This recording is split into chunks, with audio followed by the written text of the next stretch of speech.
Hey everybody! Welcome back to another episode of Benvenue's Corner.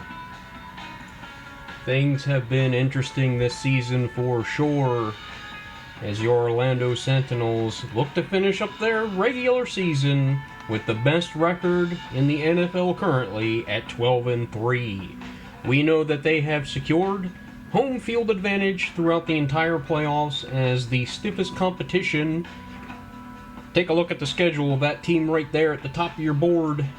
The Mexico City Conquistadors have gone on a 3-game losing streak to drop their record to 10-5.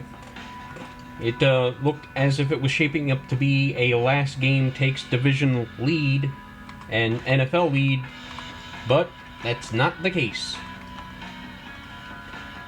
So in that vein, Coach Hennessy's decided some starters are going to take a break. Dalton Triplett has been under a heavy workload the last couple of years. The team's been really riding his carries hard. He's been up to increase his snaps in the passing game. He's got 83 receptions on the season, which is the most on the team. That's up from 70 last year. He's got a lot of carries, so you don't want him to break down. You don't want to risk getting him hurt for the playoff run, should there be. Well, there definitely is going to be a playoff run. They're going to have at least one playoff game. That's what they had last year. They're looking to improve on that. So instead, the carries are going to go to Tyson Kerr, the talented backup, and Niles McKell. I just want to make sure I got them at the third down position and the power back position. Yep. And Lee Kemp will back up Niles McKell if needed. I don't think it'll come to that. Also, important news for the game. Rookie wide receiver Chris Bradley is back from his serious injury that had him missing 7 weeks of the season. It was unfortunate timing, but he is now back, fully healthy. Could have rushed him back last week, but Coach Hennessy didn't want to take that chance. He said, I want him here fully healthy, ready to go. I want him to be a factor in the playoffs if he can be with his speed. He does have game-changing speed. The hands, a little bit to be desired. And Kiefer Byrne has had his struggles trying to connect with him on deep passes, but we'll see how that turns out. So that's why he takes over the number 1 role. Perry Wood goes to the number 2, is more the possession over the middle guy. Donnell White is the number 3, but Perry Wood's the slot man, so Donnell White will shift into the number 2 when that is applicable. We went over last couple episodes just what this Mexico City team brings to the table in terms of talent, and it is an interesting mix to say the least. So we're just going to go ahead and get this game started because everything that needed to be said about that team has already been said in the previous episode. Let's go ahead and take a look at the uniforms the Conquistadors will be using. Black pants, that's good to see because that makes me realize that I want to go with our blues. We have been rocking the blacks ourselves for the last several games, but I don't want two teams with the same colored pants going at it. It might get a little confusing, even though we do have the blue helmets. Alright. Let's see if this team can keep the winning streak going. With Kiefer Byrne, who came off of a 4-interception game last week, but they still managed to win 38-30 in a game that shouldn't have been that close. Now I've done some adjustments of the background in sound and my boom mic, and I did a lot of testing over the last couple days, and I think I got the mix just right so where it should sound like we're at the stadium and still be able to hear me. That's the ultimate goal, of course. And you can see Matt Sermons, Vince Yates, and we'll talk about the matchups a little bit more as the game progresses. What a wild ride it's been this season. Questions abound about Kiefer Byrne's long-term commitment, well, not commitment, but future with this Sentinels team. Do they extend him? Do they give him the big money? And they get the Conquistadors here in Orlando. Watch the two teams take the field for the final regular season game. There's Vernon Hunt and Houston Madsen, the talented edge rushers. Perry Wood, who we heard from in an interview last week. And here are the Conquistadors. We're at 10-5 and a 3-game losing streak coming into this game, as we mentioned. Head coach Manuel Fish is 54-41-0 with 3 winning seasons, a playoff win, and a playoff loss, 3 playoff wins, 1 playoff loss, and a Super Bowl win. This may be this team's final chance with this current crop of talent to get to another one. You see Dalton Triplett, even though he's on the bench today, he's firing up his troops and will be an emotional leader, cheering his guys on. Hopefully no injuries happen where we'll have to rely on him. There's Manuel Fish, the head coach. And the kicker Flores, Hugo Flores, a good one. And we'll go ahead and get this thing set up for how we play these games, at least for this season. We might change it next year. I've touched on that. I'm looking for feedback from you all. Haven't gotten much, but we'll see. Hugo Flores to kick it off to Tyson Kerr. And this game's getting underway. He fields it at about the 10 and runs through an arm tackle from number 40. Tackled down by Hugo Flores. Number 3, the kicker, making the tackle. How about that? Here comes Kiefer Byrne and this Sentinels offense, and you can see his struggles from the year. 13 touchdowns, way down, 11 interceptions, but 260 yards shy of a 4,000-yard season, already his most in a season so far. Let's see how this Sentinels offense attacks this Conquistadors defense, which is a stingy one. And right off the bat, he gets his ball into the hands of Perry Wood, who picks up about 6 or 7 on first down play. Let's take a look at the offensive line. Radovich, Holloman, Crockett, Spriggs, and Beatles. Bradley, McKell, Kerr, Spellman, and Wood. And most of the starters are probably going to see a half of action depending on how this game goes. If it's a blowout, there's a handoff. And up the middle, with plenty of rushing room, that's Tyson Kerr picking up 10 yards on his first touch as a starter. And they feel they're in good hands with Tyson Kerr, and the emergence of Niles McKell as a goal line specialist seems to have really given this team a dimension they did not have before. This Conquistadors defense is overall 5th in the league in yards allowed, 6th in points allowed, so a stingy defense. And there's another quick hitter to Perry Wood, getting the underneath traffic. Trips bunch to your left, bottom of your screen. And a quick hitter there. Looks like Parrish McCarthy, he's unable to get anything with that. He did not fool Whitfield, the defender. It's the slot corner, Rico Whitfield, a 32-year-old veteran superstar player.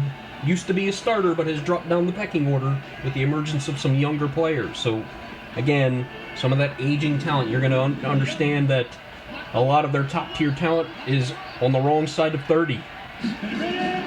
Byrne drops back pass, has plenty of time, finds a man. That looks like Perry Wood. I wanted to make sure. So Perry Wood already with 3 receptions. He would need a huge game to get 1,000 yards on the season. He's at about 840 yards on the year, so it's not impossible. Mark Spellman is about 60 yards away from 1,000-yard season, though, so have yet to call his name in the passing game. Number 33, Rico Whitfield, was there on that stop. So good opening drive so far from the Sentinels. And there's a handoff to Kerr up the middle, and he gets popped. Looks like by number 55, William Barkley. Let's take a look. Spate, Yates, Williamson, and Westbrook. The backers, Sen, Larson, and Barkley. And in the secondary, a quick one, Sermons, Dunn, Neal, and Kelly. A lot of speed in that secondary, a bit undersized. Have to watch out for their edge players. There's another handoff off left side, plenty of good blocking, and that's Niles McKell, spins around near the first down marker. He's a yard short, so a good carry for McKell. Almost in the red zone now. First down will put them in there. Kerr slotted out to the right now. It was left in motion. Over the middle. Caught by Chris Bradley. His first catch back from injury. Picks up a first down. And they try to get him as the deep man. And that wasn't working earlier in the season, so they experimented with putting him in the slot and having him do the mismatch underneath. Sort of like a Hunter Renfrow type. Just trying to get any production they can out of him. And inside the red zone now, first set of downs. They run off left side. There's some blocking. Tries to jake a defender, does Tyson Kerr, but staying with it was Will Barkley. The right outside linebacker, called his name a lot so far. There's a handoff up the middle and nothing doing. No blocking up front. McKell stopped in his tracks. A great play by the interior line. Turn back to pass on 3rd and 9. Scrambles a bit. Finds a man in the corner of the end zone. Leaping catch. Perry Wood. His 2nd touchdown of the season. Only his 2nd after 10 last year. And we talked about that in the interview. And Perry told us, you know, he's not really concerned about his own personal stats. The only stat that he cares about is wins. And how many do we have of those this year, Ben? Best record in the NFL? Ben. And he got on my case for that. Wes McGuire for the PAT. It is up. It is good. An early 7-point lead on a very efficient and methodical drive down the field. And you see Bruce Groom looking at his troops. He's like, all right, boys, we got our work cut out for us. These Orlando Sentinels are no joke. And again, neither are the Conquistadors. Groom is a 36-year-old superstar quarterback with the Omaha ability, amongst others. But only a 74 overall, as regression is starting to come in hard and fast on his age 36 season. There you see his numbers, 23 touchdowns, 8 interceptions on only 3,100 yards. This offense ranks dead last in yardage, but 11th in points per game. The pass offense is 31st in the league with 3,175 yards. Well, let's see what they do with their first snap. Groom back to pass. Over the middle, caught by number 87, Kendall Hatchet, and we're going to have to watch out for this man. A superstar X max security, 6'4" tight end with a lot of speed and 88 hands. There he goes again. And guess who? Kendall Hatchet on that reception for a first down. Their backup is a 6'4" tight end with 91 catching and good speed. So twin tight end attack, and there it is again. They're attacking with their tight end. And we figured this was going to be how they approach this team. They do have some talent at wide receiver. You see Anthony Sullivan, Carson Wheeler, Sands, and St. Clair, the linemen. Blades, Lewis, Underwood, Hatchet, and McKinley. And Underwood is an unsung hero on this team, a 90 overall superstar X, 25-year-old running back, has excellent speed, amazing elusiveness, and he breaks tackles. There you see him in the passing game, and he gets clobbered. What a hit. He picked up the first down, but paid for it on a huge hit, it looked like, from Marquis Wyrick, the corner. And there's a handoff to him with not a lot of room. Looks like Denario Blanton and Vernon Hunt in on that stop. That was the backup Ellis Lewis on the carry. Madsen, Bates, Kendall, and Hunt up front. Blanton, Bates, and Baber recently acquired his dev trade upgrade. He's now a star dev. Kershaw, Youngblood, Blades, and Wyrick in the secondary. And this offense is a mixed bag. Their offensive line is not very talented.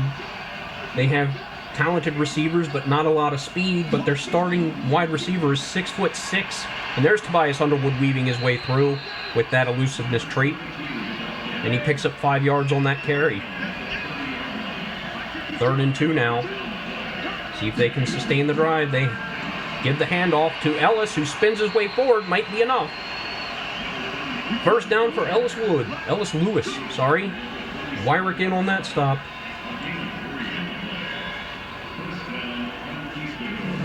So just able to wiggle his way enough. The 23-year-old backup running back. You see number 63 gets a good pull. Ace Sands, the right guard. And he secured the block that made that play happen.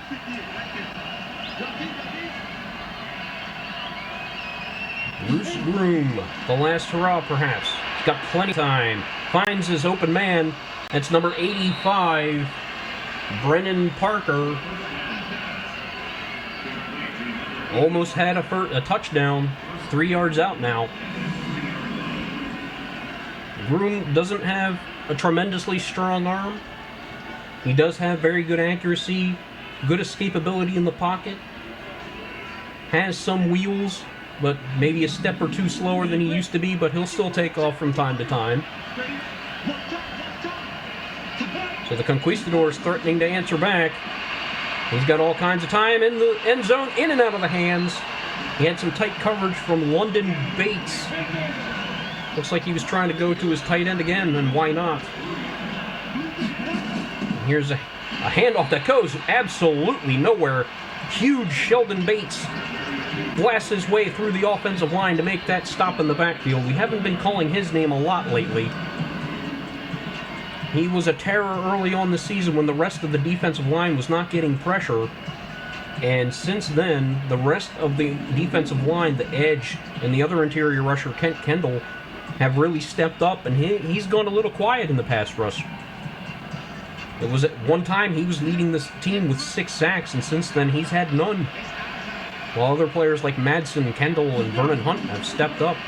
He drops back to pass again, uncorks it out to the right, but just shy of the goal line and out of bounds, so they're going to have to settle for a field goal attempt here. Hugo Flores has a very accurate leg.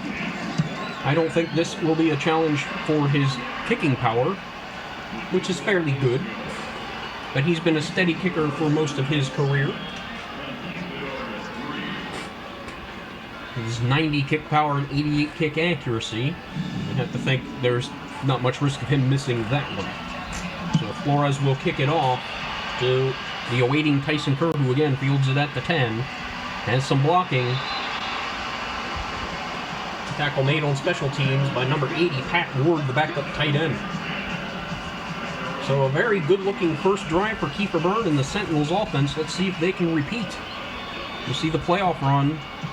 The Conquistadors are already in the playoffs as well. The Portland Snowhawks, the Tigers, we got the Voyagers and the Bisons looking to get in the hunt in the wild card race.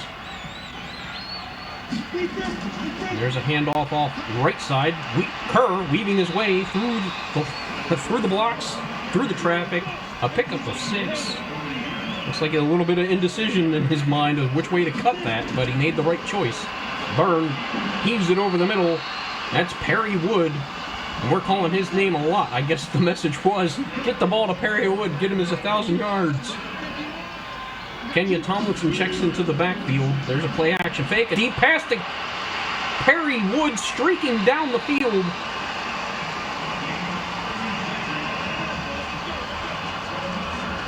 And hit him in stride. That's one of the best passes on a deep pass I think I've seen Kiefer Byrne make. This defense completely forgot about Perry Wood, and how do you do that? Scary Perry Wood. This man, at 6'4", 230 pounds, asked me if he looked scary to me, and I said, if I was on the field trying to defend him, heck yes. So inside the red zone once more, Kiefer Byrne orchestrating a drive. There's Niles McKell right side, breaks a tackle, stiff arm, but brought down by number 21. That is the strong safety, Sean Dunn.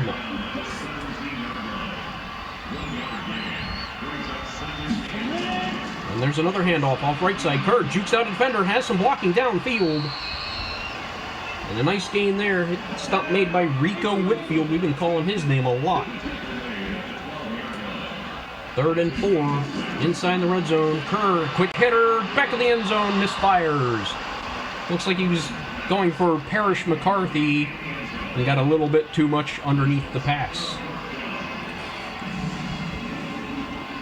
Parrish was open, had his man beat, but that pass to the cameraman, I guess. Wes McGuire to attempt his first field goal of the game. And that kick is up. And good. So it's a 7-point lead for the Orlando Sentinels with just under 2 minutes to go in this first quarter. And you know, the decision to whether you want to rest a player or not, Coach Hennessy didn't really want to get into any specifics because he cares about his players. And that's a personal decision. He has to go to them individually, he told me. and talk to them and say, hey, how do you feel about this? This is what I'm thinking. Do you agree? And he went to Dalton Triplett, who's having a phenomenal season. But what did Triplett really have to gain this year? He's not in line for a rushing title for, rushing yards on a season. He's over 300 yards higher than the next best running back in terms of yardage. Bruce Groom back to pass, has time out to the right side, and guess who? It's number 87, Kendall Hatchet, who has caught, it looks like 90% of their passes today. They fake the handoff, he rolls out, and hits his man underneath, and unable to get much more. That is the other short-handed tight end, Pat Ward. So, as suspected, they're coming at this Sentinels defense with the twin tight end attack. Room to pass again in the flat. That's this tight end, Kendall Hatchet, sheds a block, turns upfield, gets the first down.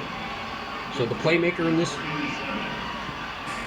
Conquistadors offense, and Groom is finding him early and often. This Sentinels defense has their struggles against the run.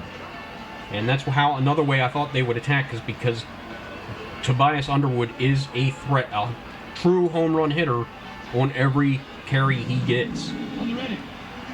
Overall, the Sentinels defense is ranked 7th in the league. They've dropped down because of the huge passing yardage they've given up the last few games. There's a carry up the middle. He tries to cut it to the left, and it goes nowhere. To see his results last year and on the season, only 775 yards and 3 touchdowns, but it must be because the offensive line just doesn't open enough holes for him. He is an absolute beast. And that's going to do it for the first quarter. Orlando up 10-3. So touching more on this Sentinels defense, they're now second in points allowed at 290 because of these high-scoring matches the last couple of weeks. The Arizona Cardinals are now first with about 270 points allowed. There's a handoff off right side, and that looks like Big Sheldon Bates. Nope, excuse me, that is Vernon Hunt in on that stop. So only 3 yards on that carry. Back to pass as Groom has plenty of time and finds his man, number 85. Perry, that's not Perry Wood. Perry Wood's our man. That's Brennan Parker. We called his name earlier. So they have not gotten the ball to their 6'6" skyscraper Cornell Blades just yet. See, Denario Blanton failed to keep up with him in coverage. And if you're going to beat this Sentinels defense, usually it's not the pass the way to do it. They were number 3 in the league in passing defense. And he tries to go deep over the middle, but who else but Aaron Kershaw there to break that pass up? One of the best in the league at defending passes. They try to run it off left side. I keep doing that. But that's the backup safety, Stringer, Aaron Stringer, saying, no, not today, mister. It looked like Ellis was unable to get by. Nope, that's Tobias Underwood. I'm making all kinds of errors. I'm trying to clean that up, but not doing so well. Sorry, folks.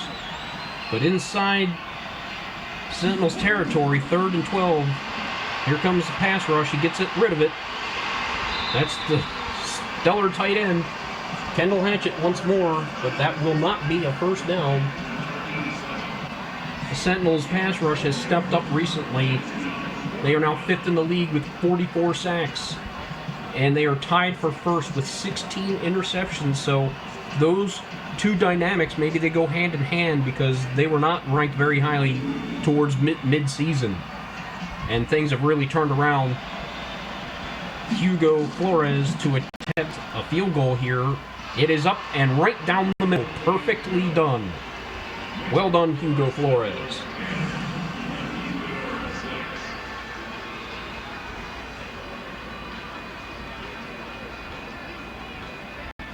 They say, you can't cover everybody forever. The pass rush has to get there. So far, it hasn't gotten home against Groom. And that kick goes sailing into the end zone for a touchback, so the wind definitely a factor as they're headed the other direction. You saw the earlier kickoffs going at about the 10-yard line. So here comes Kiefer Byrne. He's had 2 scoring drives so far. He's 100% on his scoring drives. 2 for 2. 1 touchdown, 1 field goal. There's a inside handoff. Plenty of blocking downfield for Tyson Kerr, who takes off like a rocket as soon as he gets the handoff. No indecision on that one. 8 yards for Tyson Kerr. Byrne back to pass all kinds of time. Hits his man. That looks like Perry Wood. Once more. Nope, that was Donnell White. His first catch of the game. 1st and 10. Quick hitter to the right side. Breaks the tackle. Turns upfield. Tries to break through another one. That is Perry Wood. And so far, a perfect game plan. 10 of 11. And well over 100 yards already on the game for Kiefer Byrne. A night and day difference. Was able to break free the tackle number 20 on defense. It was Matt Sermons. And Sean Dunn comes down and is able to wrap up his legs. That's how you want to do it on a man built like Scary Perry Wood. This Conquistadors defense is 6th against the pass and 9th against the run, and there they break up a pass intended for Tyson Kerr.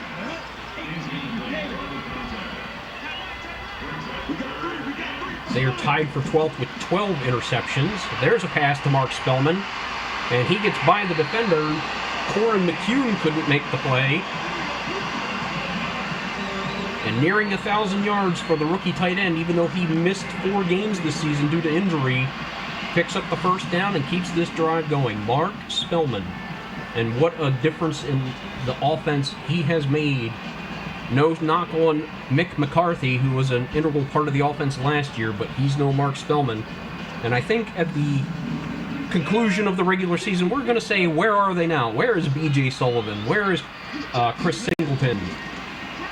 Where is Mick McCarthy?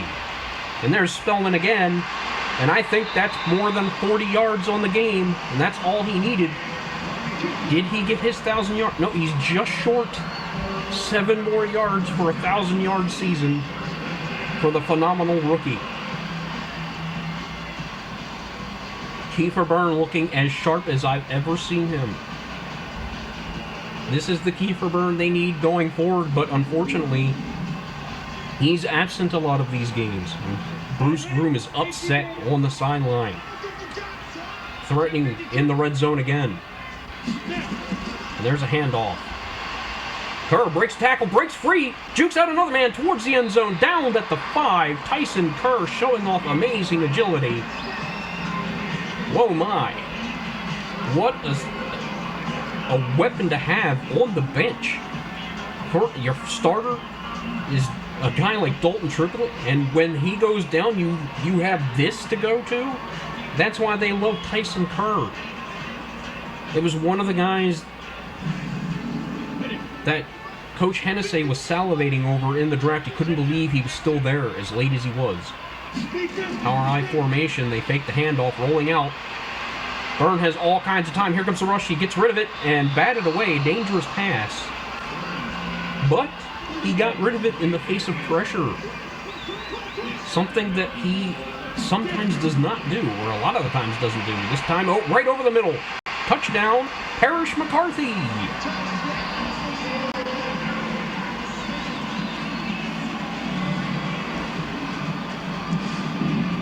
Wow, he ran a slant. Nobody picked it up. You see number 26 just vacated the premises.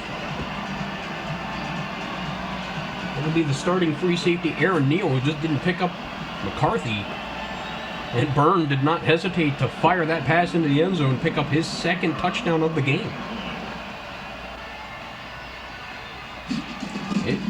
If you're the Sentinels, this game could not be going much better.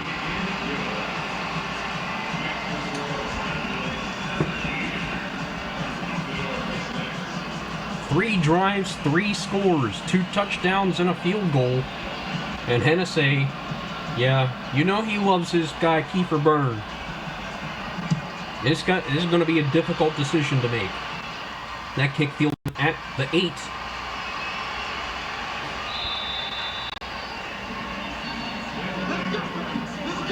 Number 35, Ellis Lewis on the return.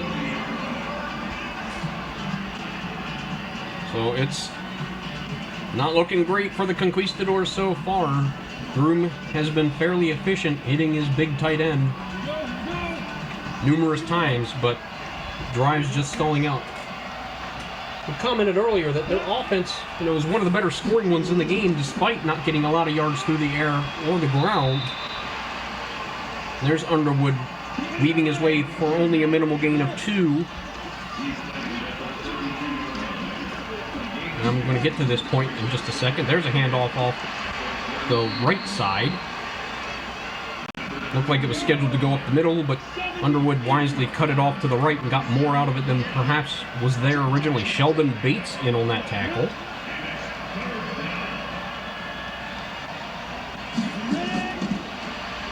And over the middle and in and out of the hands of number 83, Cornell Blades. So the first time they go to their skyscraper wide open, he drops the pass. And that's unlike him.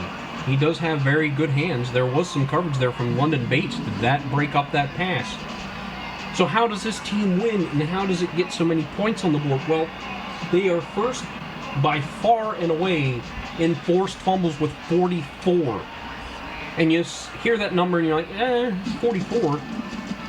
We're only 15 games into the season. They have 44 forced fumbles. That's nearly 3 a game. 3 fumbles a game. Not to mention their 12 interceptions. That's almost an interception a game. That's 4 interceptions or 4 turnovers a game. So they're getting good field position. And you don't need to put a bunch of yards on the field when you're getting a short yardage field position. There we go. There's a handoff in the middle. Tyson Kerr takes off. One man to beat, couldn't do it, but picks up a first down on that carry. And Kerr making the most of his starting opportunity. Give credit to the offensive line, bullying so far this defensive line of the Conquistadors, who does have talent on the edge, but up the middle, defensive tackles not looking very strong, and their middle linebacking core is rather porous. There's a completed pass over the middle to number 88, the backup tight end, Terrence Durham, who was the starting fullback last year. They didn't really like his performance in the blocking game. He is a decent blocker, but not so much a lead blocker. Has very soft hands, though, so they converted him to a tight end, and it's been paying some dividends.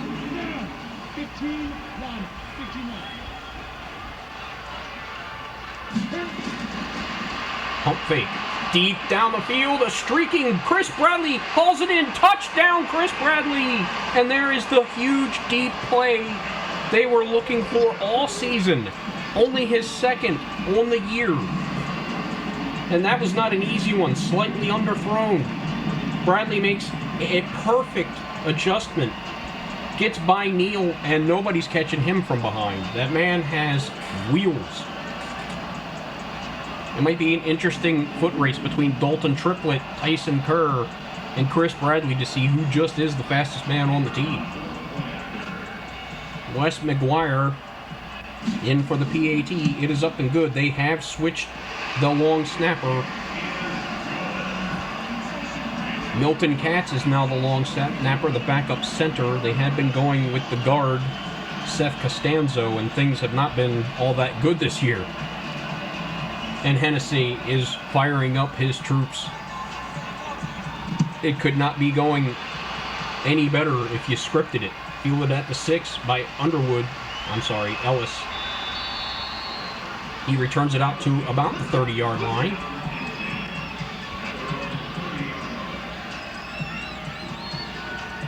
So, a perfect script. You couldn't have written any better. You're putting points on the board, and your defense is nearly pitching a shutout. Only 2 field goals allowed so far.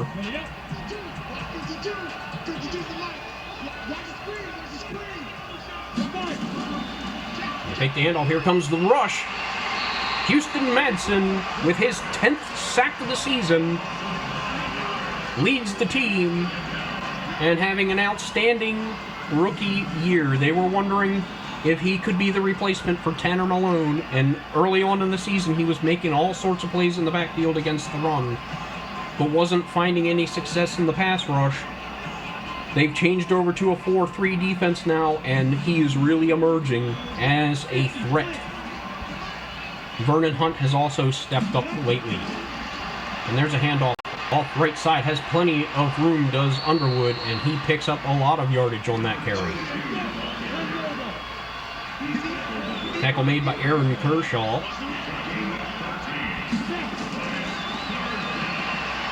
All kinds of time. Caught in the flat by Hatchet, but that's not going to be enough. Zaire Witherspoon, the slot corner, makes the tackle, and another drive for this Conquistadors team comes to a halt. This offense does struggle to pick up yardage. We touched on it earlier. Total offense last in the league. Passing offense 31st. Rushing offense 22nd.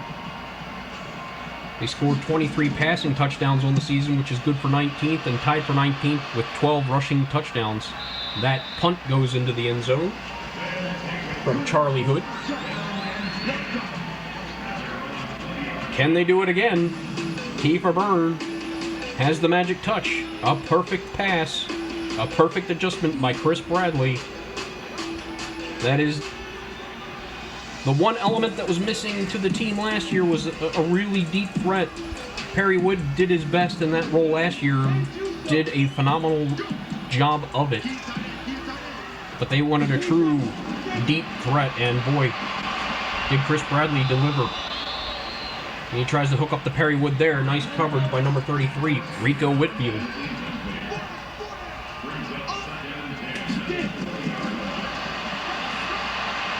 There's a pass caught by Perry Wood, another one. It's the Perry Wood show today. 222 yards, 3 touchdowns. As we said, this Conquistador defense is no slouch. 5th in the league total offense. 6th in only allowing 318 points, but that's going to change this week. They've allowed nearly 30 already. 6th against the pass, 9th against the run. Fakes the handoff, and it's picked off. Fooled nobody. Number 24, that's Kai Battle, the backup free safety. Kiefer Byrne never saw him, and there is the interception monster. Just when things are looking like a cakewalk, you can see who he was going for there. He was going for Perry Wood on a slant. A short slant over the middle. And look at that. It looks like he was on a blitz assignment, saw the play action fake, didn't buy on it, and just dropped back into a short zone coverage, and good on him for making that play. And that's how this team can answer back. The turnover, short yardage field position. They're nearly the red zone already. There's a handoff to Underwood, who breaks the tackle of Sheldon Bates. He just ran over a 350-pound D lineman. And he's a speed back. Play action fake, has all kinds of time. Deep into the end zone, up in the air, and out of the hands. Going to 83, Cornell Blades, the 6'6" wide receiver. If you're going to throw a jump ball, that's probably the guy you want to go after. LaMarcus Blades, the 5'10" safety, defended that pass. There's another pass over the middle. This one hauled in by number 85, Brennan Parker. His 3rd catch of the game, and a crucial one that gets him inside the red zone now.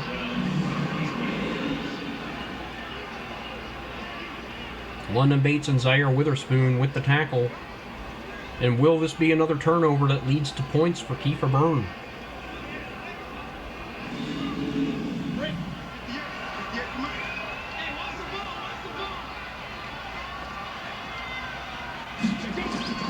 There's a handoff up the middle, and a nice hit by Denario Blanton to stop that for a 2-yard gain. He's really stepped up against the run this season, leading the team in tackles. And there's a completed pass to a wide open, looks like Parker again. How do you let him keep getting open like this? First and goal from the 2. They go with a handoff, and that's London Bates making the stop for no gain. Access denied. Broom, quick hitter, and unable to stay with him. That Stringer couldn't cover number 19, or 16, JoJo Dunn, the number 2 wide receiver on this Conquistadors offense. So touchdown, Conquistadors, they're making it a ball game. They haven't given up.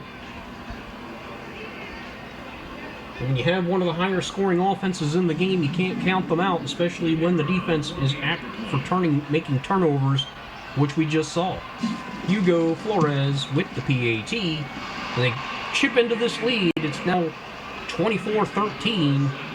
Sentinels, as halftime is quickly approaching. 2-minute warning pending. See Hennessy talking it over with his defense. What happened there? Trying to shore things up. It's been a very good game by the defense so far, but they got backed up in their own territory after the turnover. Kerr fields that one inside his end zone, out to the 20, 25. Gets a couple more. Met by number 43.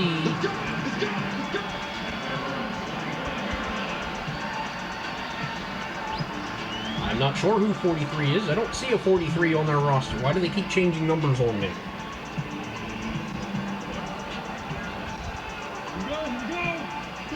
Okay, that was Tanner White, the fullback. No wonder. I was looking for a defensive player. So how does he respond? He hits a slant over the middle to Parrish McCarthy, who nearly has a first down as the 2-minute warning arrives.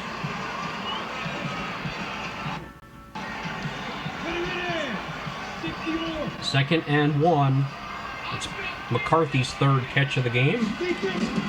There's a handoff up the middle. He squeaks by, picks up about 6 for the first down, and Tyson Kerr, 65 yards on only 9 carries, so a very productive game from him, getting the starter call. Burn back the pass, hits Spellman, up the middle, rolls forward, nearly a first down, and I think that is officially 1,000 yards on the season for him now. And there's another pass out to the left side of the field. It looks like Chris Bradley for that reception. Sentinels call a timeout, try to extend their lead and get a feel-good emotion for Kiefer Byrne. You don't want to end the half with him having that interception. Rico Whitfield makes a tackle. There's a handoff, up the middle, shot out of a cannon. Tyson Kerr breaking all kinds of tackles.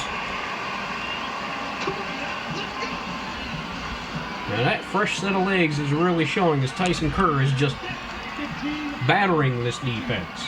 Getting blocks downfield, making men miss. Shrugging off arm tackles. Byrne has all kinds of time, deep over the middle, and batted away. He was going for Spellman. And it looked like number 55 got up there, William Barkley, to break that pass up, so good play by him. Byrne has all day. Out to the left side, that's Mark Spellman. And I don't think he got much. Give him about 3 yards on that play. Just a little check down, safe play. And there we go to the right side of the field. It's a reception short of the first down marker, though. That will end this drive. I don't know if McGuire will come out for a long... He will. McGuire for a field goal attempt of about, looks like 45 yards, 46 yards. The kick is up. Plenty of distance. And through the uprights. A 27-13 lead.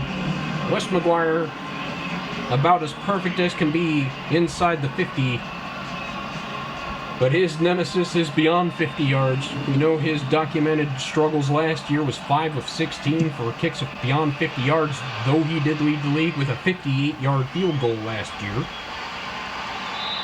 Ellis Lewis returns that one to the 26. 15 seconds left in the half. Handoff off right side, and there's Nate Youngblood, makes the stop, but a flag on the play. Oh, he got the face mask. Nate Youngblood is a feisty, run-stuffer type strong safety. Maybe got a little too carried away right there. Got to contain your emotions, young man.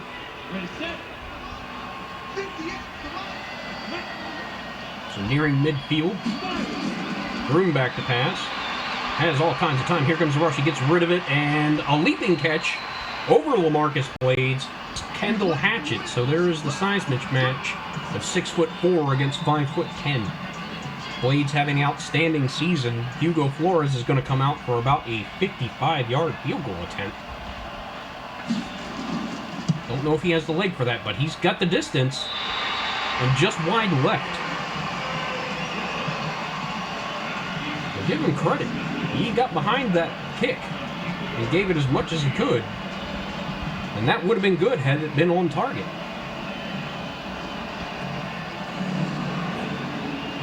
Of course, he did have the wind behind him, so that might have aided. I think they're just going to end this with a carry here with 1 second on the clock, and they do. Handoff up the middle. Kerr has some room, fighting for the first down. Tyson Kerr giving max effort.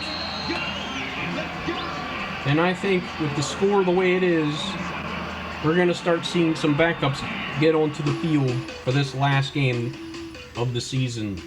It's been nearly a blowout so far, a turnover leading to a touchdown for the Conquistadors. Let's take a look at action around the league. Where are we headed? I don't know. We're heading to Columbus, where the Explorers get their 8th win of the season against the Huskies. And a big win for them. San Diego hosting Minnesota.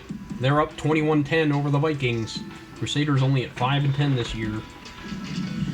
Trying to make a pride statement. And in Texas, the Cowboys lost to the visiting Bulls. Bulls go to 6-8 on the year. 6-9? 6 and something.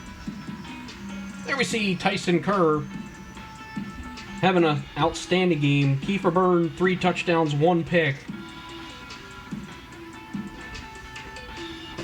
But I think his day is done. We're going to start seeing some backups head onto the field for the Sentinels. Wes McGuire kicks it deep into the end zone. That's going to be going in for a touchback. And excuse me while I adjust the depth chart. We're going to have veteran Kerry Kaplan come in. Tyson Kerr and McKell will stay in. Tomlinson will stay in.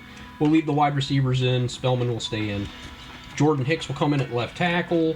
Seth Costanzo will start back at left guard. Milton Katz will come in at center. Matt Hardy at right guard. Right tackle will now be Shaquem Wagner. I think we'll leave the defense in. We got a couple of guys shooting for some awards this season, so I think it would be best to leave them on the field for now.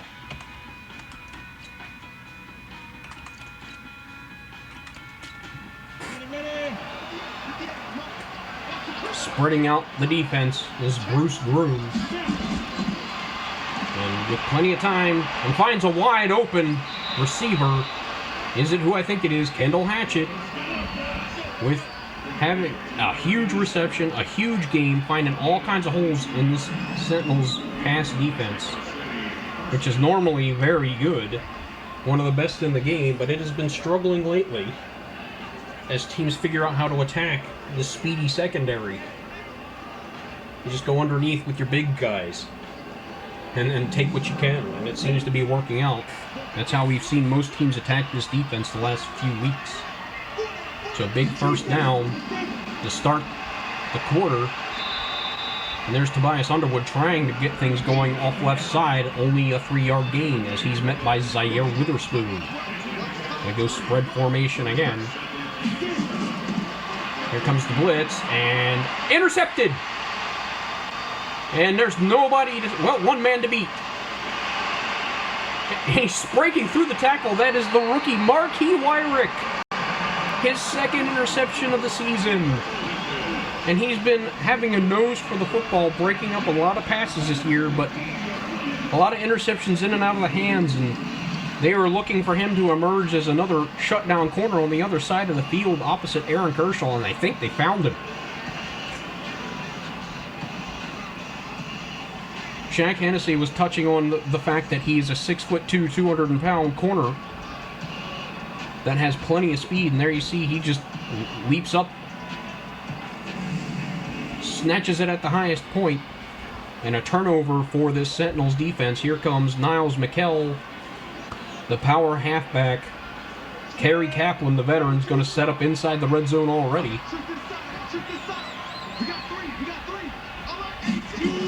Kaplan's first pass, he checks it down. Looks like the Tyson Kerr out of the backfield for a gain of 1. Trips bunch at the bottom of your screen, left side. Kaplan back to pass again, all kinds of time, and overthrows his receiver. Kaplan has a very strong but sometimes wildly inaccurate arm. Has had some very good success in his career. Back of the end zone, a little too much under it. It looked like he was going to Perrywood for what would have been another touchdown for him, but had too much on it. There you see the strength of that arm. That was an effortless throw from Kaplan. So Wes McGuire is going to come in for a chip shot field goal attempt. It is up and good, and there's now 30 points on the board for this Sentinels team. You have to think they're a little bit disappointed on that one, after being given the gift of that big interception from Marquis Wyrick, who was one of the better young rookies in the secondary this year in the voting for Defensive Rookie of the Year, along with fellow teammates Houston Madsen. Bruce Broom, he's been efficient, but that one turnover that we just saw, see how the wily veteran responds.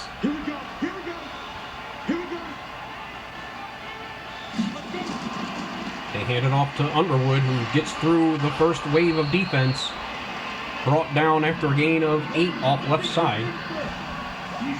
Aaron Stringer, the backup second strong safety, seeing some work here. They go up middle, and he runs over Sheldon Bates again. Wow. Tobias Underwood talked about his tackle breaking ability as a speed back. So he has all kinds of moves and the ability to break tackles. And they go to the well again, up middle, weaving through all the traffic. That's the backup, Ellis Lewis, and he goes down with an injury. Uh-oh. After that outstanding run, Kershaw was able to stop him before he got away from everyone. And he's headed to the locker room to go undergo some examination and hope he's okay. That means they'll be turning to Emmanuel Ballard on the bench to spell Tobias Underwood. There's a quick hitter. It got by the defender, Marquis Wyrick. And lucky that LaMarcus Blades was there in support. There's Cornell Blades with his first catch. There's Hatchet over the middle for a first down. Saw Cornell Blades drop an easy pass earlier in the game. Going back to pass. He's got some time, gets rid of it, and there is Hatchet once more. London Bates able to bring him down, but that's another first down. So Bruce Broom has his offense rolling. And Loft is out to the right side. A nice pass to number 85, Brennan Parker, who's been making a lot of catches today. Perfectly executed. Nate Youngblood in on that stop. And now they hand it off up middle. Underwood squeaks through for a couple. 2nd and goal now. From the 7-yard line. There's all kinds of time. Here comes Kendall up the middle. Can't get there. And he fires it out to the left side. Goes out of bounds short of the goal line. 7 yards to go. And here comes Vernon Hunt, and he sack and a fumble. Recovered by the Sentinels, Houston Madsen. So Vernon Hunt destroyed the block and came on his blind side. Well, not really his blind side. He turned his back to him. That's probably not what you want to do with a man like Vernon Hunt coming after you.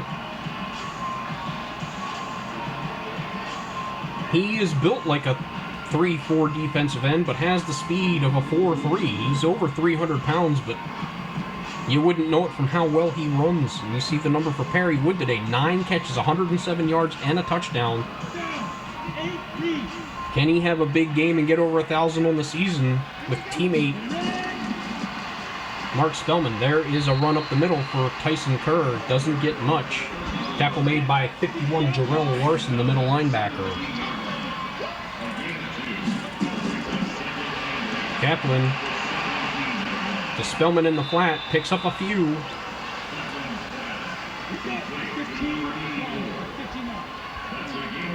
Five catches for 50 for Spellman. Deep over the middle, Spellman hauls it in for a first down. Kerry Kaplan keeps this drive going. And you see the speed. It's like that ball is being shot out of a rifle.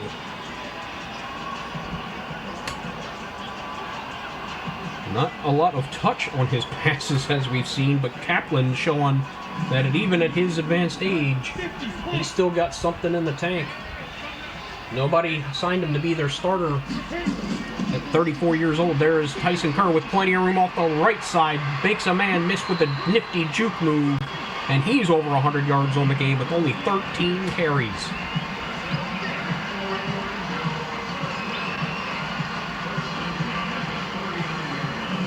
Excellent job being done by the offensive line today. The backups are in now, and they are not missing a beat.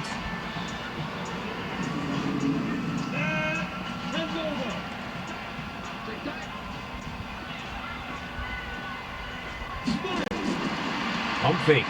Deep pass over the left side. A leaping attempt by Perry Wood. Can't haul it in. Well defended by the Conquistadors. We've seen Perry Wood make a lot of those kind of catches in the past, though. There's a handoff. Plenty of room up the middle. Dragging a tackler with him up to near the first down marker is Niles McKell, the power back. And if he gets open field ahead of him, he's got speed too. Kaplan back to pass. Fires it out to Spellman, wide open for a first down.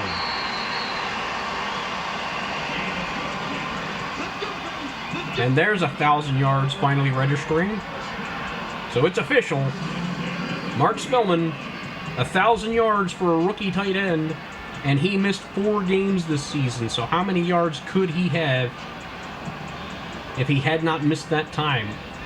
This is the kind of weapon that Shaq Hennessy envisioned he could be, and that's why he wanted him. He was in the draft listed as a wide receiver. And there's a quick hitter to Bradley.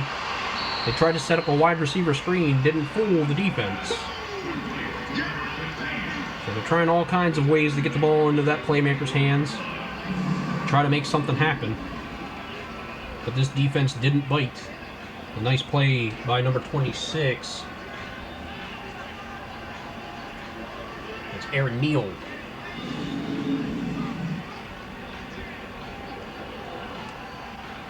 And London Bates has to be pleased. This defense doing its job. And the offense rolling. Kaplan all kinds of time and misfires over the middle. Looks like he was looking for Spellman. 3rd and 15. Kaplan to pass, all kinds of time, deep over the left side and overthrows. Looks like Donnell White on the left side of the screen. So White had his man beat, but that pass way off the mark, and that's what we've seen from Kaplan in his limited playing time this season. He can get this offense rolling. He does have the big hitter ability, but you know, it's the consistency of the normal passes he just doesn't make. McGuire for a long field goal attempt just under the crossbar. It was a 61-yard field goal attempt and just didn't have enough. And when you're up by this much, why not take that chance?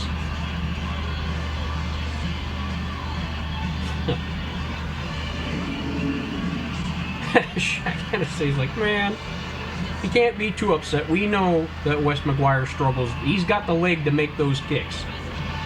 But it seems to be a mental block for him for some reason. to be hard-pressed to find a lot of kickers who can make a 61-yard field goal. And there's a completed pass for Groom. On first down, moves the chains. It was B.J. McKinley on the catch. And they set up a quick hitter to number 83, Cornell Blades, 6'6" wide receiver for a yard. To keep touching on his height because this secondary, aside from Marky Wyrick, is rather short. They go over the middle, bobbled, almost picked off. Holy moly, they caught a break. They're trying to hit Tobias Underwood out of the backfield. Scrambling around. And here comes Kent Kendall. It's another fumble. Picked up by the Sentinels. Vernon Hunt in to recover it. Kent Kendall, who's come on like a house of fire these last 3 or 4 weeks. 3 sacks in one game, 4 sacks in another, has his first of the game. And when you can get your pass rush from both edges and right up the middle, it took a while to develop this year, but it has finally arrived. The kind of pressure defense that Coach Shaq Hennessy had envisioned may finally be here at the end of their first season working together. What a fantastic season by the rookie phenom, Kent Kendall. So the turnover sets up the Sentinels near midfield. And a very delayed handoff to Carr up the middle. I have to laugh every time I see it. He is just wiggling out there. Call him Mr. Wigglesworth. His nickname's the Blur for good reason. But look at these moves. It's like Barry Sanders-esque cuts. The Sermons was helpless. Neal was able to bring him down. Lots of motion on this play. Tomlinson in the backfield at fullback. Play action pass. Here comes the blitz. And I didn't see it coming. That would be Sen, the middle linebacker, left outside linebacker, excuse me, Jarrett Sen with his first sack of the game. Play action did not fool him, and he came unblocked. Well, no, he was blocked for a minute.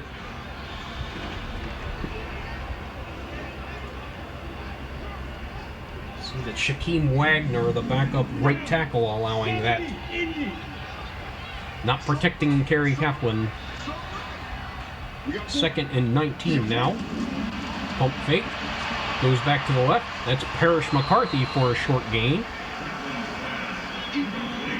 Call it no gain. 3rd and 19 now. Rico Whitfield, 8 tackles from the slot corner position. Has all kinds of time. Throws it deep and just out of the reach of the open receiver. He could have had something there if he hit him in stride.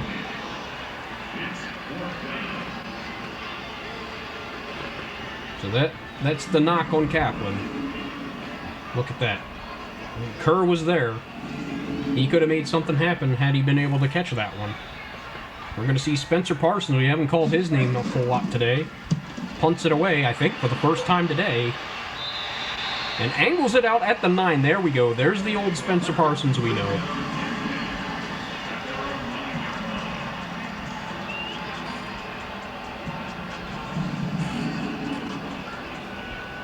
Groom, 30 passes, 225 yards on the game. Most of that coming via Hatchet, their tight end. And why not? He's a very good receiving weapon. Underwood gets the carry, jukes through a tackle of LaMarcus Blades, but the second wave gets there to stop him for a gain of 2. Tackle made by Zaire Witherspoon. There's another run up the middle. Nobody there to...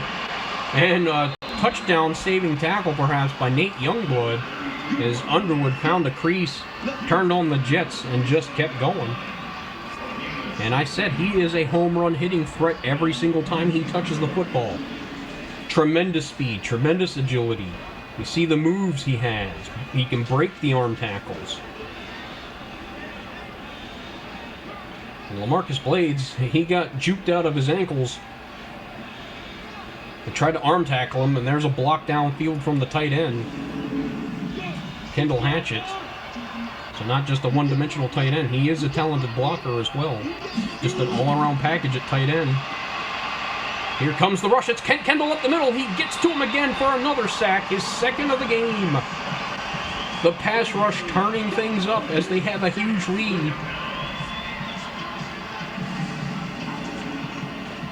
Vernon Hunt had a shot at him, but got picked up. Kendall breaking through a double team.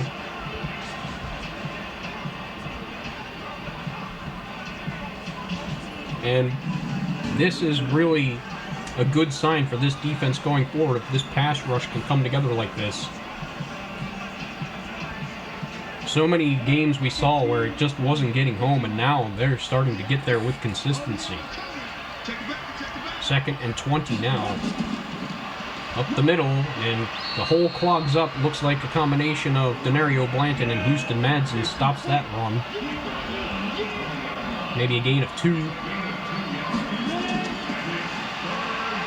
All kinds of time. Here comes the rush. He gets rid of it this time and hits his man, and in and out of the hands of Cornell Blades. And this is a very uncharacteristic game for him. He's known as a solid possession receiver with his kind of size, and couldn't hold on through the contact of LaMarcus Blades. We've seen him make these kinds of plays before. At only 5'10", he is a feisty hitter at free safety. He plays like a combination of Ed Reed and Troy Polamalu. And there's a punt from Charlie Hood, fielded by Kerr, who does not wait for a fair catch. That's something that's going to have to get drilled at his head eventually. Kaplan puts a man in motion. There's a handoff to Kerr up the middle, and has some blocking, gets through the arm tackles, and a gain of 9. As the third quarter comes to the end, these Sentinels have a comfortable 30 to 13 point lead, but don't change that channel, because we've seen leads like this dwindle in a hurry in the past. This game is not over. There's another handoff up middle. He's got the first down and a little more. Tyson Kerr, 128 yards on the ground. You see the rushing defense normally very stingy, but Tyson Kerr, a man possessed and on a mission today to show that he could be a starter in this league. There's another handoff up the middle. He'll roll forward for a gain of about 6. I formation now. And they go to the well once more up the middle. Tyson Kerr pushing his way through the tackles. Almost a first down, just short. 3rd and inches in Conquistadors territory now. And they run up the middle once more. First down. It's Niles McKell checking in for a carry and does his job. All he needed to do was pick up those inches. He did so and more.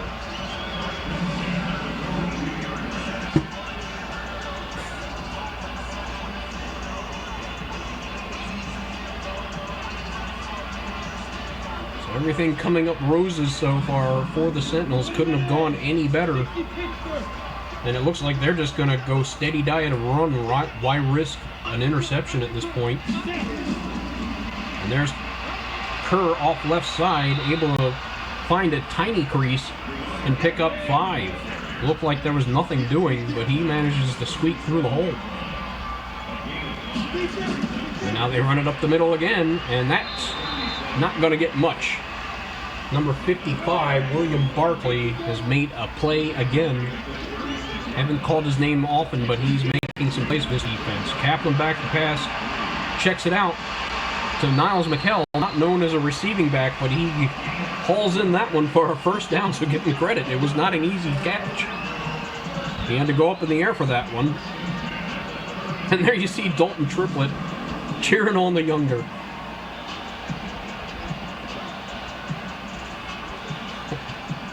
Number 37, Nate Youngblood, also fired up.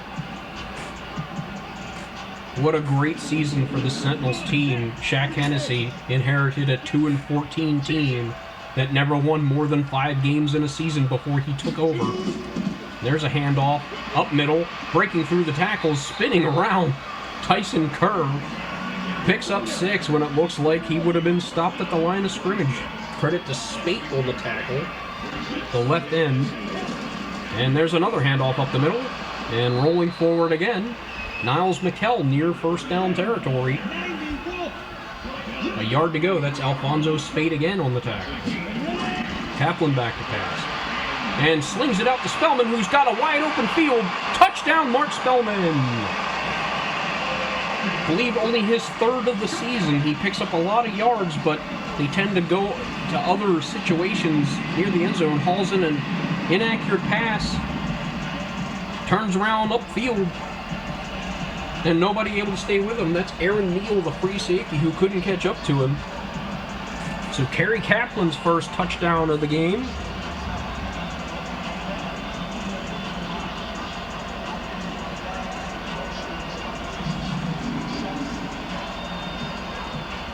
I don't know what Groom is looking for. Maybe he's looking for an offense or a new game plan, because the one they have is not working. Wes McGuire for the PAT is up and good. A 37-13 ball game with just under 9.5 minutes to go in the game. You have to think this one is over, so the Conquistadors are going to go into playoffs if all things go according to Hoyle. On a 4-game losing streak. They will not have a first-round bye.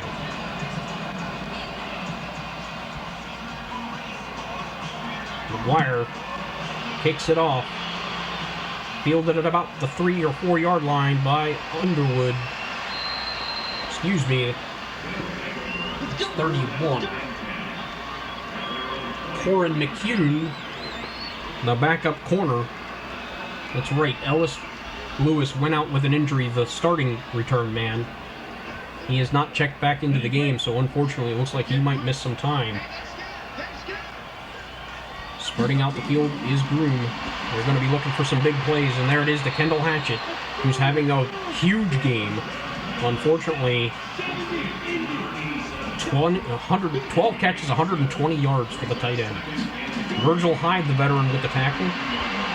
Groom facing some pressure, wide open, deep down the field, he connects.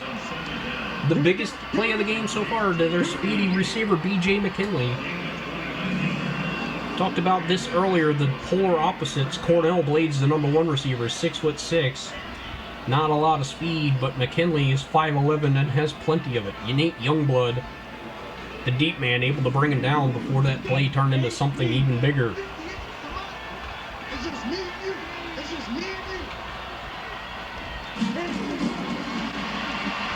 All kinds of time for Groom. The coverage still there. Checks it out underneath to Brennan Parker. Virgil Hyde, previous career-long Columbus Explorer, has come in to serve as a mentorship role in the secondary.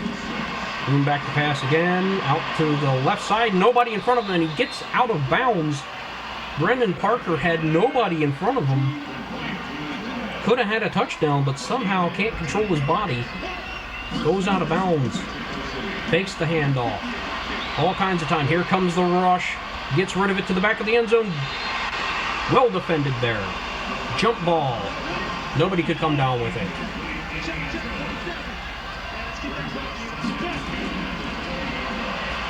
Checks it down. That's Parker. He gets away from a diving tackle.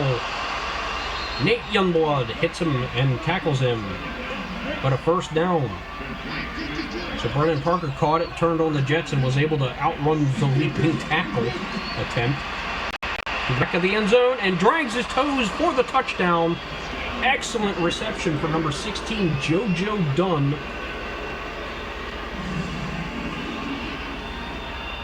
What a brilliant touch pass from Bruce Groom. There you can see where his talent lies. He just manages to get it past Marquis Wyrick, the rookie defensive back. We've seen him with a turnover already today. So, like I said, you can't count out any team at any time. We've seen some games that look like sleepers and laughers turn out to be really close, contested games. And they're going to go for 2. And there's screw screw breaking a tackle of Kendall for the 2-point conversion. I told you, he does have some wheels, and he does use them. Even at his age, showing off he can still get it done. So give him credit on the 2-point conversion. He's not giving up, and that's what you need from an established leader. This could be his last season in the league at 36 years old. Could be looking at retiring. The kickoff from Flores, deep in the end zone, and down for a touchback from Tyson Kerr, who is having a fantastic game on the ground. You can see 151 yards. No catches today. Saw Miles McKell haul in a catch for a first down earlier. You have to think they'll just go to the ground. Nope. They get it into the hands of Bradley. There's a penalty on the play. Could be a face mask. Nope. It's holding on the offensive line. Nope. Parrish McCarthy, the wide receiver who was trying to block on the screen, guilty, is charged. There's a handoff up the middle, bounces off of a defender, staggers and falls to the ground. Is now Tyson Kerr. Only 2 yards on that one. And there's another handoff, cuts it out to the right side, and maybe not the best idea because number 21 was there to stop him. Sean Dunn, the strong safety. No gain on that carry. 3rd and long. Takes the handoff, deep pass to the right, and that's picked off. And that's going to be a pick 6. So Sean Dunn, the clever veteran 31-year-old strong safety, steps in front of that pass and returns it to the house. Trying to go to Mark Spellman, and it didn't work. So we told you not to change that channel. This game was a blowout heading into this quarter. And we've got 14 points that quick from this Conquistadors offense and defense. So they got the score within 10 points, and they're going for 2. Room back to pass, and easy. Kendall Hatchet wide open for the 2-point conversion. So guess what, folks? They get a touchdown. That's 6 points. They get the PAT. That's 7. Let me do my math as I see the score once more. And that's Orlando Boulware, the backup middle linebacker, failing to capture him in coverage. And a huge turn of events here in Orlando. And this has been the story of this team. So they're going to need a touchdown and a 2-point conversion. They could tie this ball game with 5 minutes to go in the game. That's plenty of time. Kerr fields the kickoff and gets it out to the 28, so we're going to need to see some ball security from this offense. Stop the mistakes.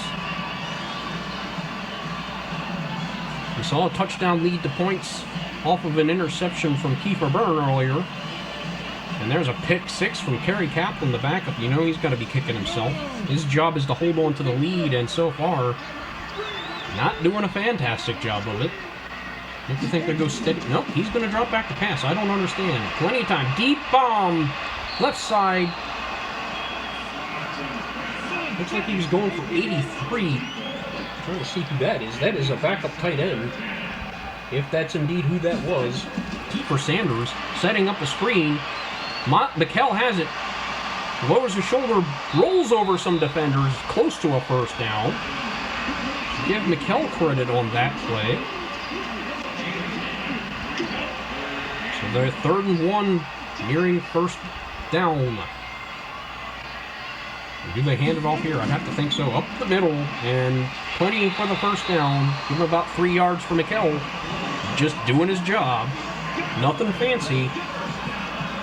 Just get the first down. That's all that matters. Keep the drive going. Chew up that clock. Hold on to the football.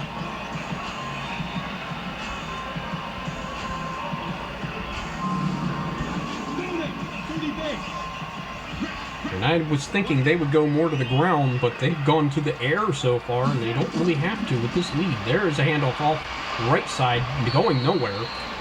Miles McKell Didn't get any blocking. And there's the 10th tackle for a loss for Sen, the left outside linebacker. He and a host of others. McHale's like, I finally get a carry. It's not short yardage situation, and lost a yard on it. Oh well. Back to the drawing board. Kaplan back to pass. Hits his man Spellman. And a little check down, and he drops the football. Stripped out. Oh my. This is something we touched on earlier. Remember I said they average 3 forced fumbles a game. There is 1. They have a couple of interceptions. So 4 turnovers in a game, they have 3. And that is clearly a fumble. Just knocked it in and out of the hands of Mark Spellman. We haven't seen that. Just look, Neal, clever veteran, just punches that ball right out of his hands. So Bruce Groom's going to get set up near midfield after that turnover. And a touchdown and a 2-point conversion ties this ball game. Like we said, with plenty of time on the clock, all their timeouts, and the 2-minute warning. Groom back to pass, all kinds of time. Here comes Kendall up the middle, and his 3rd sack of the ball game. Where has this come from? Kent Kendall bursting onto the scene like a madman. 10 sacks in his last 4 games. And he got shut out in one of those. Just completely abusing the center and guard combo. If there's any knock on him, is he's a little bit undersized as a D tackle. That's why they didn't start him at first. They were starting Steve Cleveland because he's more stout against the run. Groom back to pass again, has time this time, completes it to number 83, Cornell Blades, over the middle. 3rd and 10 now. This defense, and there you see Groom giving Bates some credit. That's Sheldon Bates. London Bates made the tackle. Let's see. Oh, he got shoved around by his man Carson after the play, and I guess Bates decided not to retaliate, and that's why Groom gave him an attaboy. And good sportsmanship on display from Sheldon Bates. Drops back to pass. Here comes Kendall, almost there.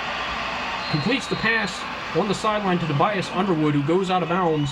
They're in 4-down territory, no doubt here. 6 yards for the first down.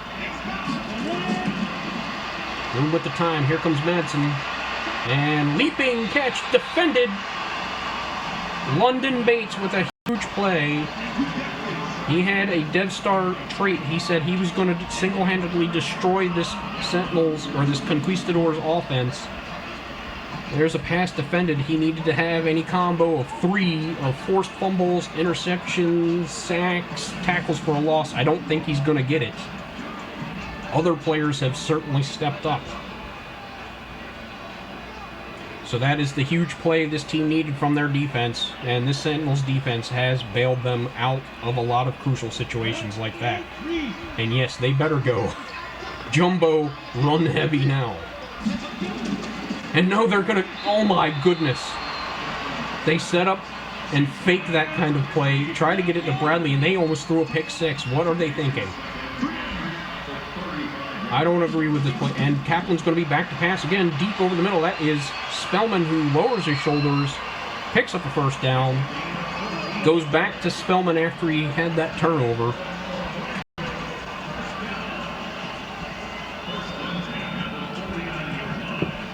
Two-minute warning. And do they finally start going to grind out the clock mode? I hope so, because I don't want to see a turnover. There's a handoff finally up the middle. McHale weaving his way through for a few yards. That's going to force the Conquistadors to use the timeout. So at one time, this game was a blowout, and it's a one-score game.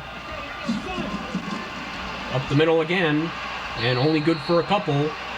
Conquistadors call their second timeout. So if they get a stop here, they're going to have some time on the clock to put a drive together. 3rd and 4. You get a first down here, that should Put the nail in the coffin just about. Number 88 goes in motion, the third tight end. Handed off left side. McKell weaves his way through, picks up the first down and more. Conquistadors call their final timeout, but I believe that's nail in the coffin. Niles McKell doing his job in the short yardage situations, picking up the first down. And there's a handoff. Left side, McKell has plenty of room, picks up another first down. Showing that he's more than a one-trick pony. 51 yards on 12 carries for the young man, who hasn't seen a lot of activity this year, stepped up into the role of the goal line specialist and has delivered, took the job away from the veteran Lee Kemp, and hasn't looked back. They fake the handoff. Play action, caught. Near the sideline, goes out of bounds. I'm not sure why they are passing the ball in this situation. It is a first down, and now they go in victory formation. Kaplan kneels it down. 30 seconds to go. One more kneel down after this should seal it.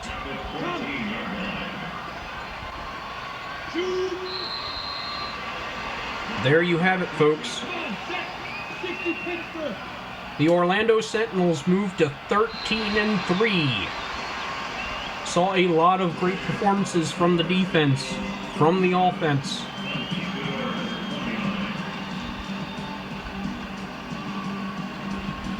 Saw some costly turnovers. But for the most part, an excellent game. 331 yards through the air, 203 on the ground. The turnovers, 3-3. So both teams struggling with ball security. Kiefer Byrne. Is this his last season in Orlando? Who knows? Let's take a look at the numbers. There's going to be some exciting ones today. Passing, Bruce Groom, 31 of 41, 75% completion, 313 yards, 2 touchdowns, but 1 costly interception. Kiefer Byrne played a half, 21 for 27, 255 yards, 77% completion, 3 touchdowns, but the 1 interception, which again set up the Conquistadors with great field position, and they capitalized with a touchdown. Kerry Kaplan came in relief, 12 of 21, 57%, 1 touchdown, and a pick 6.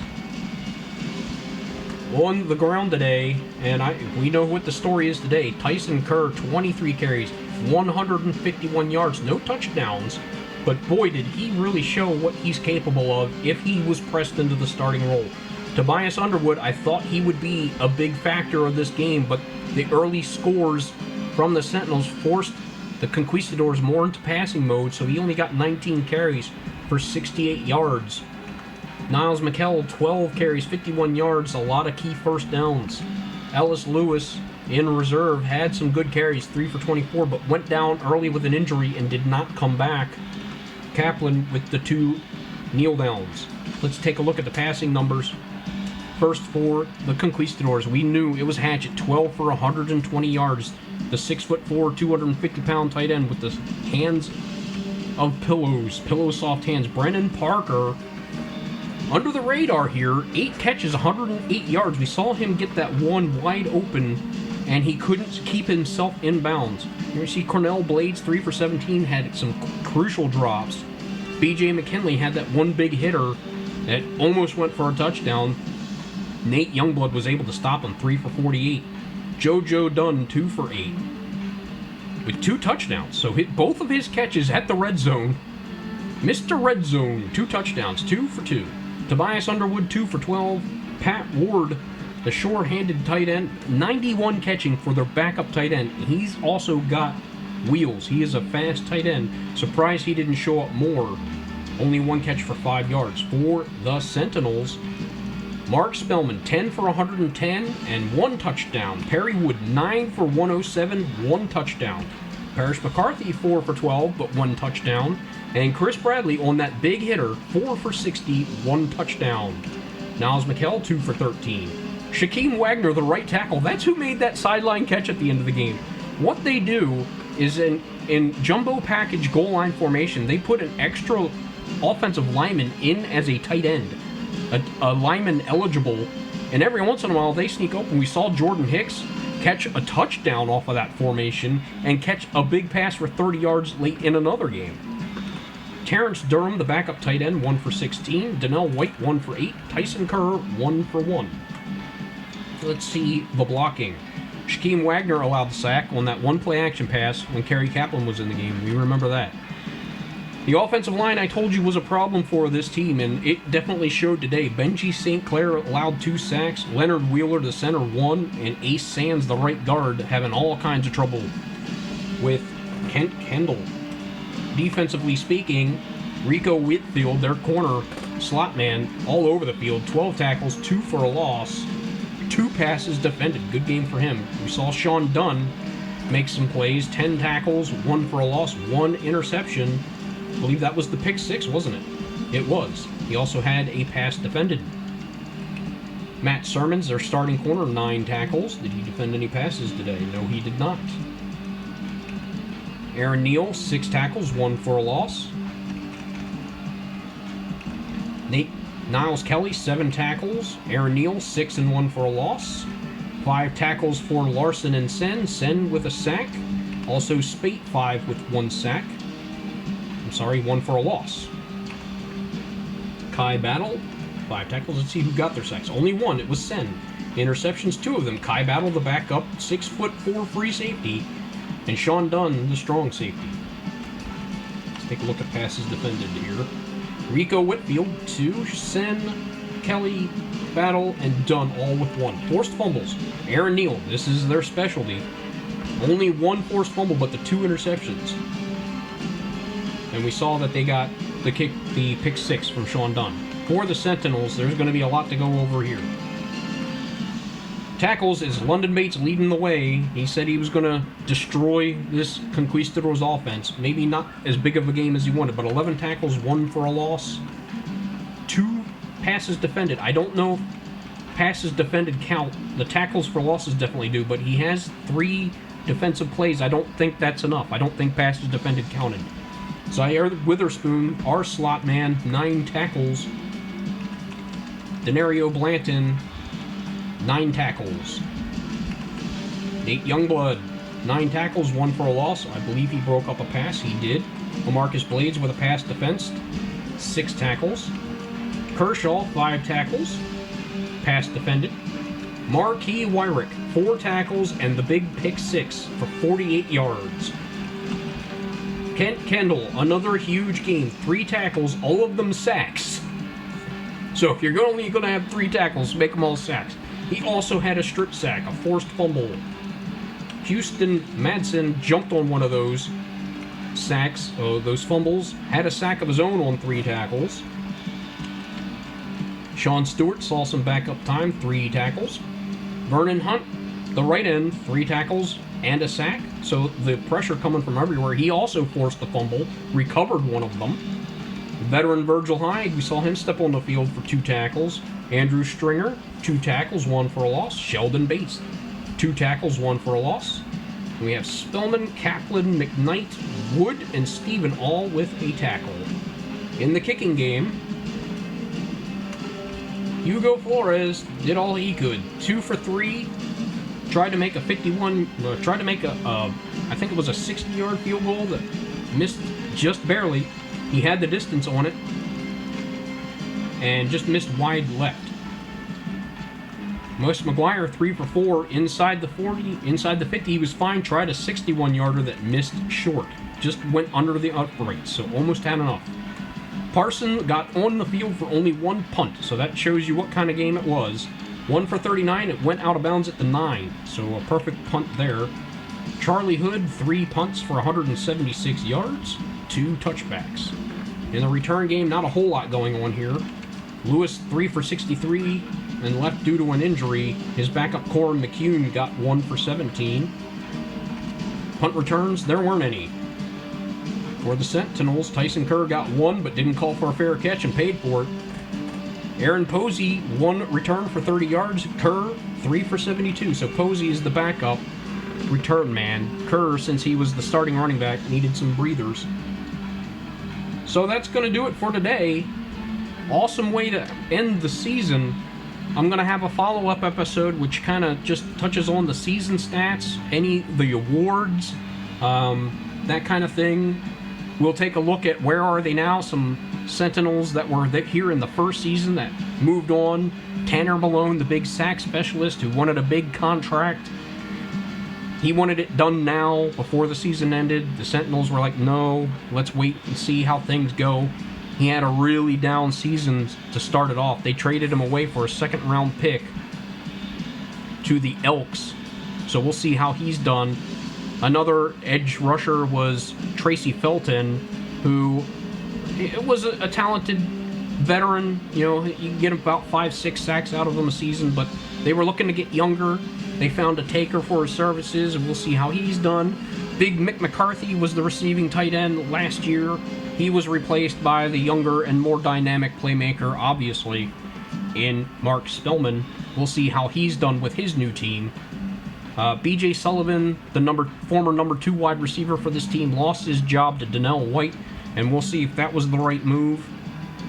And who else? There might be one or two. Jeffrey Madsen, the quarterback from last year, he retired, so he's not in the game. Chris Singleton, the receiving specialist, running back, I believe I looked for him, and he must have retired because I don't see him in the game anymore. But I'll look for him again just to make sure. I really liked what he brought to the game. He had really fantastic hands for a running back. I think they were rated 83, which was at the time the best on the team. So he was a third down specialist running back, and he also went into the slot for the team last year. So just an interesting dynamic. I'm going to cut this episode short. I want to look at the highlights and get a nice screen capture for the game. So that's going to do it for the regular season. There's going to be a first-round bye for this team. We're going to have to see who we face for the first playoff game this year. And you know there's unsettled business. Perry Wood talked about it in the interview. He said, we're going to the playoffs again.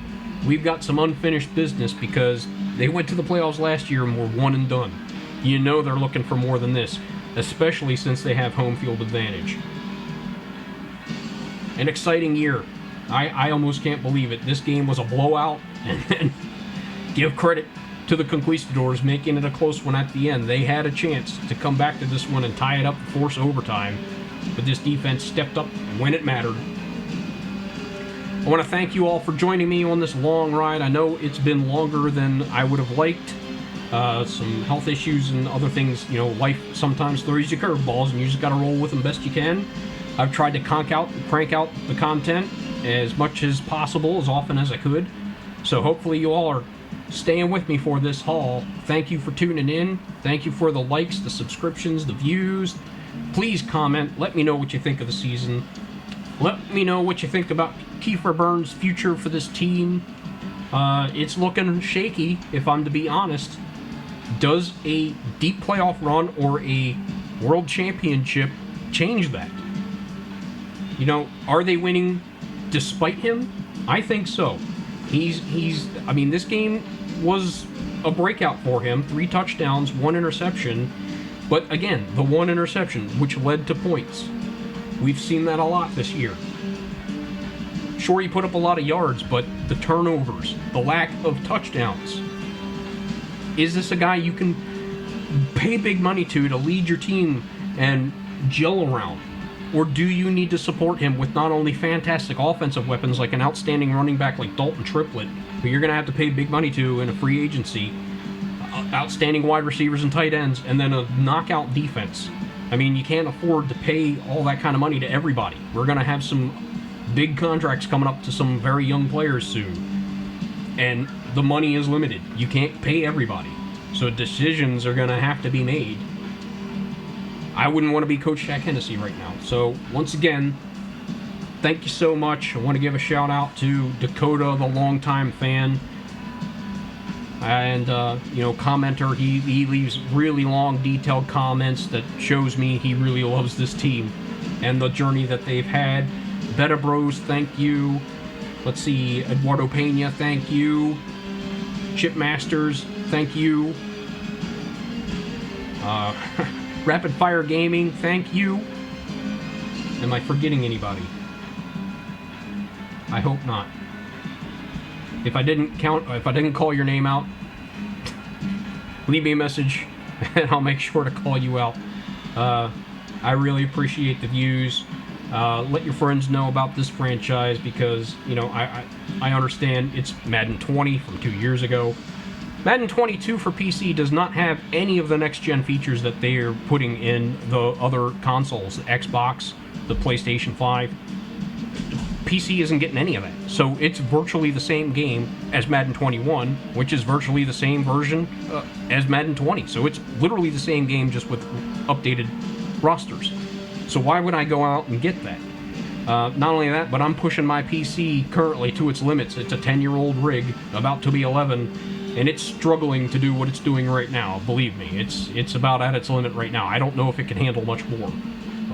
So this is just what it is for now.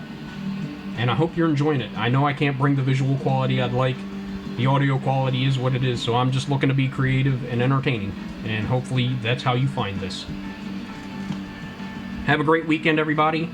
I'm going to take a break for a couple of days. I got some family matters to attend to. My parents have a 52nd wedding anniversary coming up, so definitely have to celebrate that. And, you know, that's going to take precedence over anything else I do here. So happy anniversary to them. Can't believe it. 52 years married. A lot of marriages don't last the first year. Alright, that's going to do it for me. Thank you, everybody, once more. Remember to like, comment, subscribe, watch, promote. If you can, I'd really appreciate that. Let me know if you're spreading the word. I'll give you some attaboys in the comments and elsewhere too. So we're heading to the playoffs. We knew that already. We knew we were going to see some backups play today. How did they do? And yeah, I'm excited to see the end of year stats for everybody and see who gets what awards. Houston Madsen, Kendall coming out of nowhere. Holy cool. That is the pass rush we were dreaming of. And he just turned it on in the last few weeks of the season. Imagine had he been doing this from the get-go, what his numbers would be like now. Would he be challenging for a sack record? I don't know. It's possible. All right. I get so excited I carry myself off on the tangents. But anyway, thank you so much. We'll see you next time here real soon. Have a great weekend, everybody. Be well.